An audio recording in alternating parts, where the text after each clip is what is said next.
A damsel in distress stands atop a construction site made of crooked girders and ladders. The hero, a carpenter, later a plumber, must rescue her as a speech bubble above her head screams, "Help!" In his way is the villain, a primate who hurls barrels and oil drums, forcing the carpenter to jump over them in his perilous journey to save her.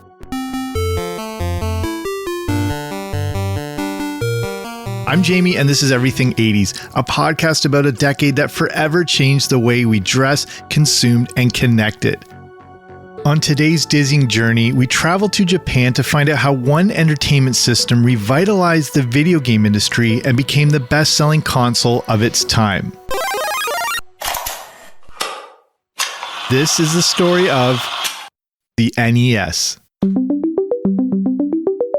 The story of Nintendo is a story of the 80s, the 1880s to be exact, and I'm about to cover 100 years of innovation in a very short amount of time.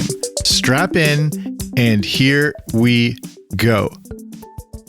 Founded by Fusajiro Yamauchi in September 1889, Nintendo Koppai, as it was originally called, was a Japanese trading card company in Kyoto.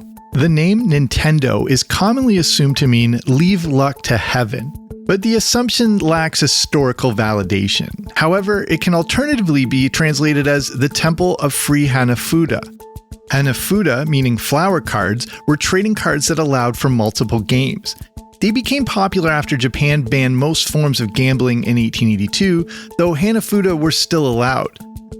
Yamauchi retired from the company in 1929. His son-in-law took over the business, and the company changed names to Nintendo Yamauchi Limited.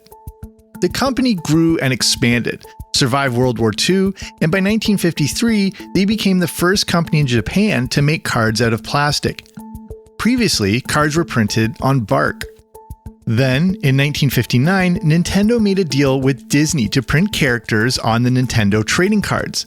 The tie-in was an enormous success, with Nintendo selling 600,000 packs in 1 year. By 1963, the company became a public company and changed its name to Nintendo. The company then diversified and started investing in research and development into several new business lines that were mostly a failure, yet games were always central to Nintendo. This led to a watershed moment in the early 1970s when they released Japan's first electronic toy, the Nintendo Beam Gun. In total, more than 1 million units were sold, and Nintendo partnered with Magnavox in 1971 to provide a light gun controller based on the beam gun design for the company's new home video game console, the Magnavox Odyssey. You might remember the beam gun well, as it became the most iconic Nintendo accessory when paired with Duck Hunt a few years later. Now we're getting closer to the Nintendo you know and love, but we're not there yet. Motivated by the successes of Atari and Magnavox, Nintendo acquired the Japanese distribution rights for the Magnavox Odyssey in 1974 and reached an agreement with Mitsubishi Electric to develop similar products between 1975 and 1978.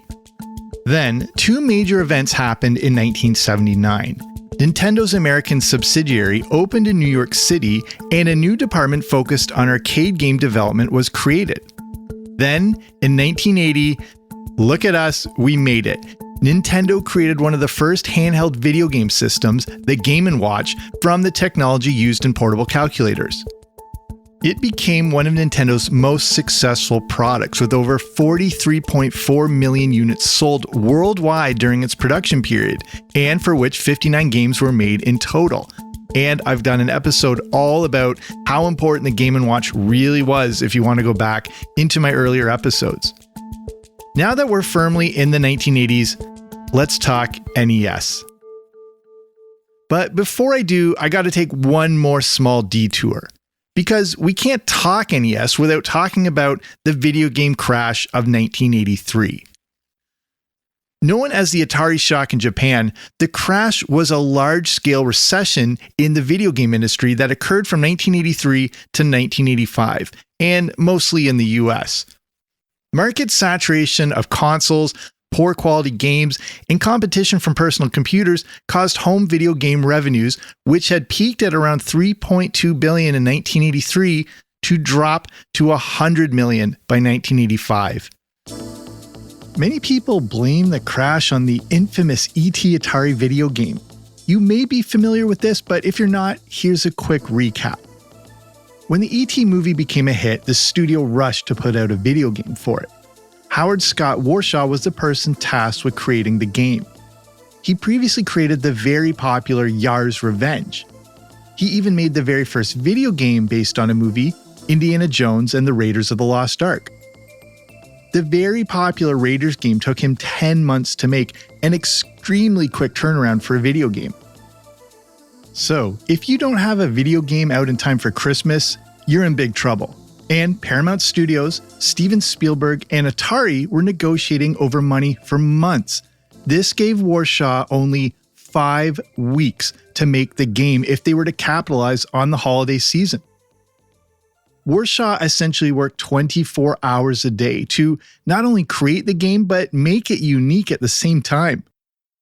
Instead of a simple board game where you stay on the same screen like Pac-Man, E.T. would have multiple worlds to move between.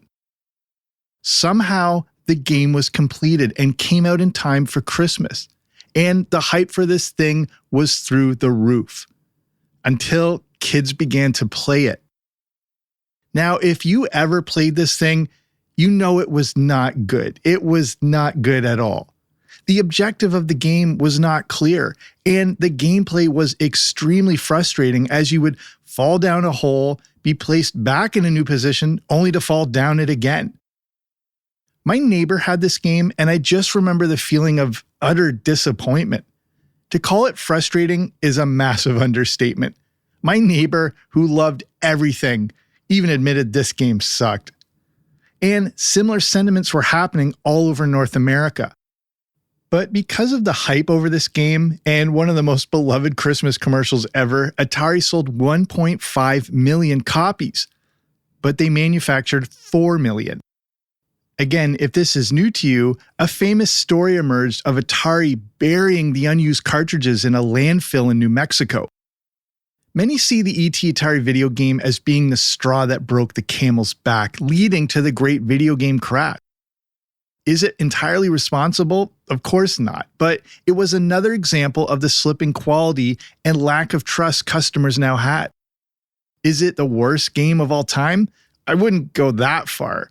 At the very least, it may be one of the most disappointing games ever. And none of this was Warshaw's fault. The fact he created what he did in only 5 weeks is astonishing. But no matter how you look at it, the damage was already done. It brought about the end of the golden age of arcade games and led to the bankruptcy of several companies producing home computers and consoles. The shock was so severe that analysts expressed doubts about the long-term viability of video game consoles and software. That is, until the Nintendo Entertainment System, that's right, the NES, was released. And so, we have arrived at our destination. Originally released in Japan a few years earlier in July 1983 as the Famicom, short for Family Computer, it was Nintendo's first attempt at a cartridge-based console and was planned to be a 16-bit system with full computer function, including a keyboard and a floppy disk. The cartridges were supposed to be the size of a cassette tape, but ultimately they ended up being twice as big. Careful design attention was paid to the cartridge connectors because loose and faulty connections often plagued arcade machines, so Nintendo decided to produce its own connectors. They could withstand the memory and expansion needs of its game, and the controller designs were reused from the Game & Watch machines.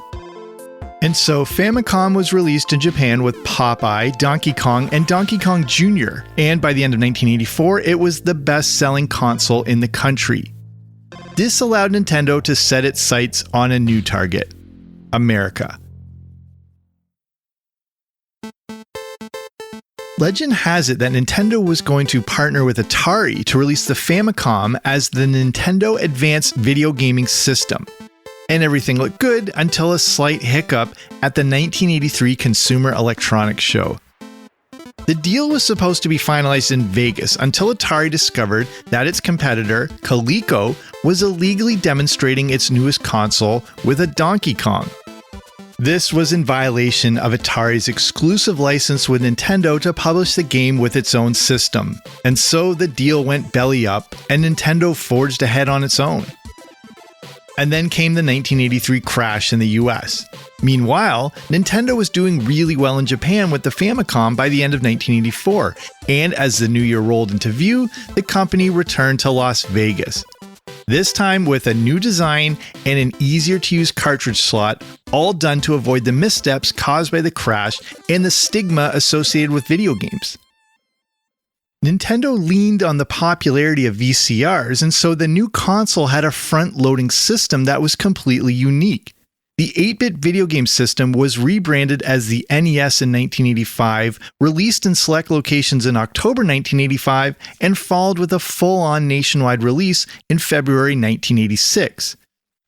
At the start, 17 games were available for play, including Duck Hunt, Wild Gunman, I'm a crack shot at this, and of course, Super Mario Bros.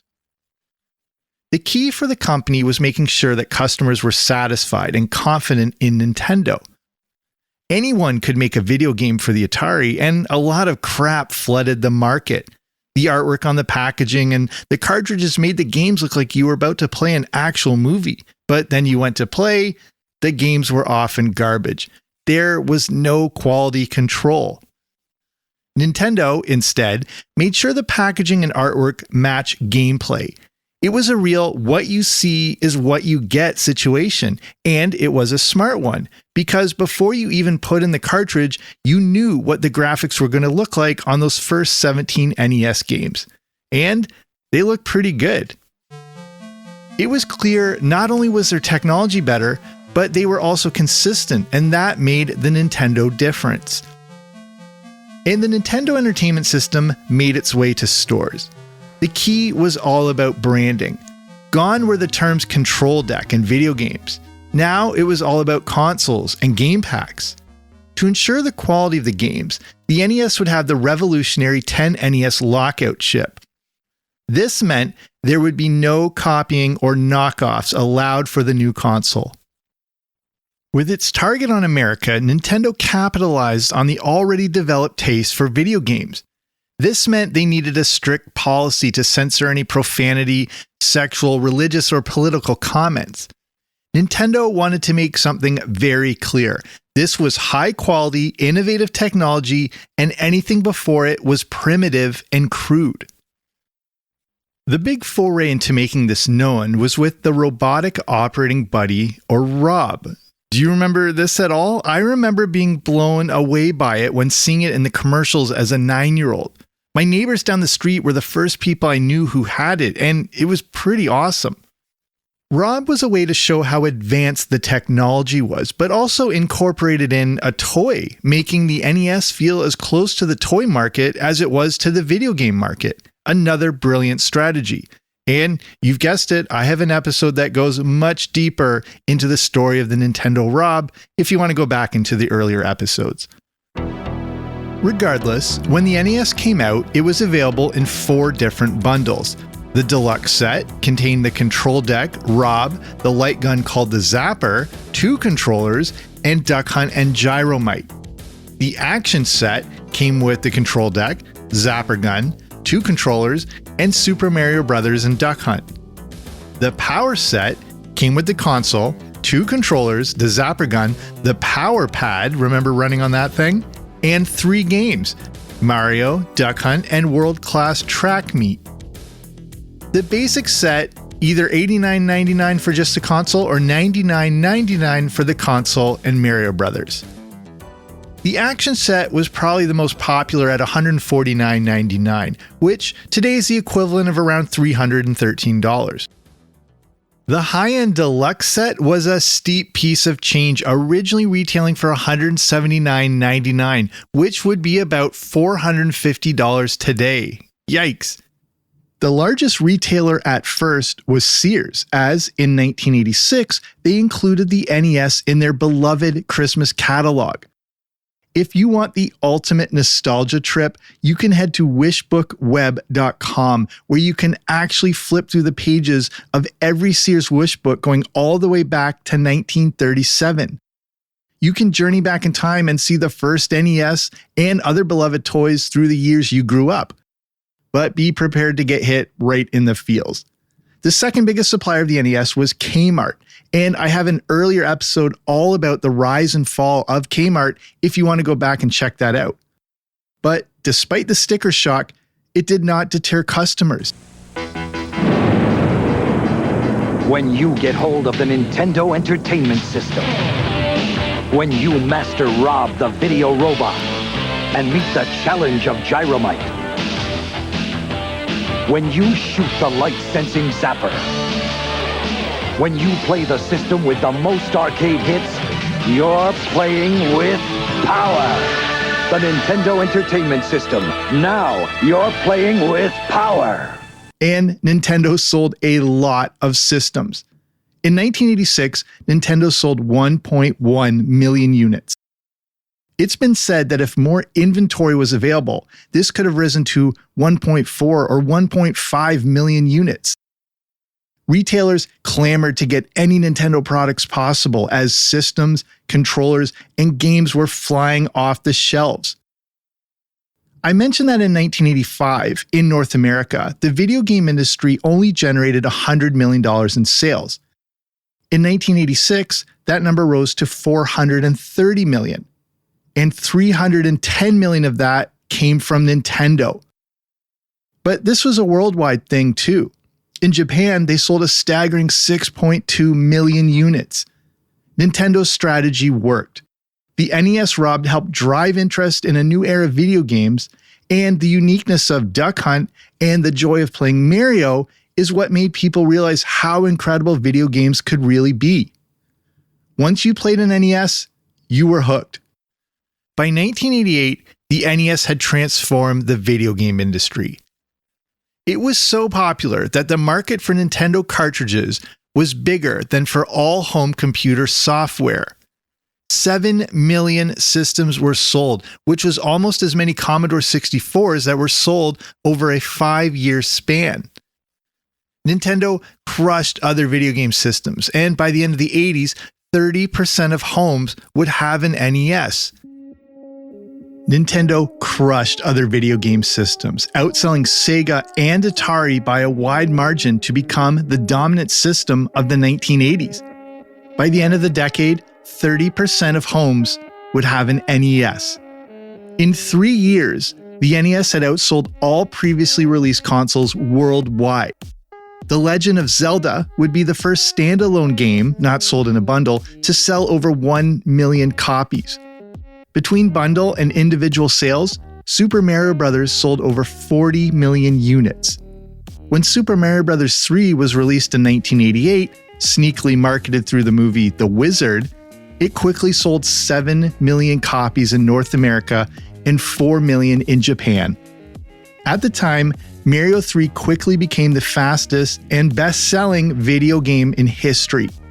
Sales for just this one game grossed over $500 million, or $1.2 billion if adjusted for today.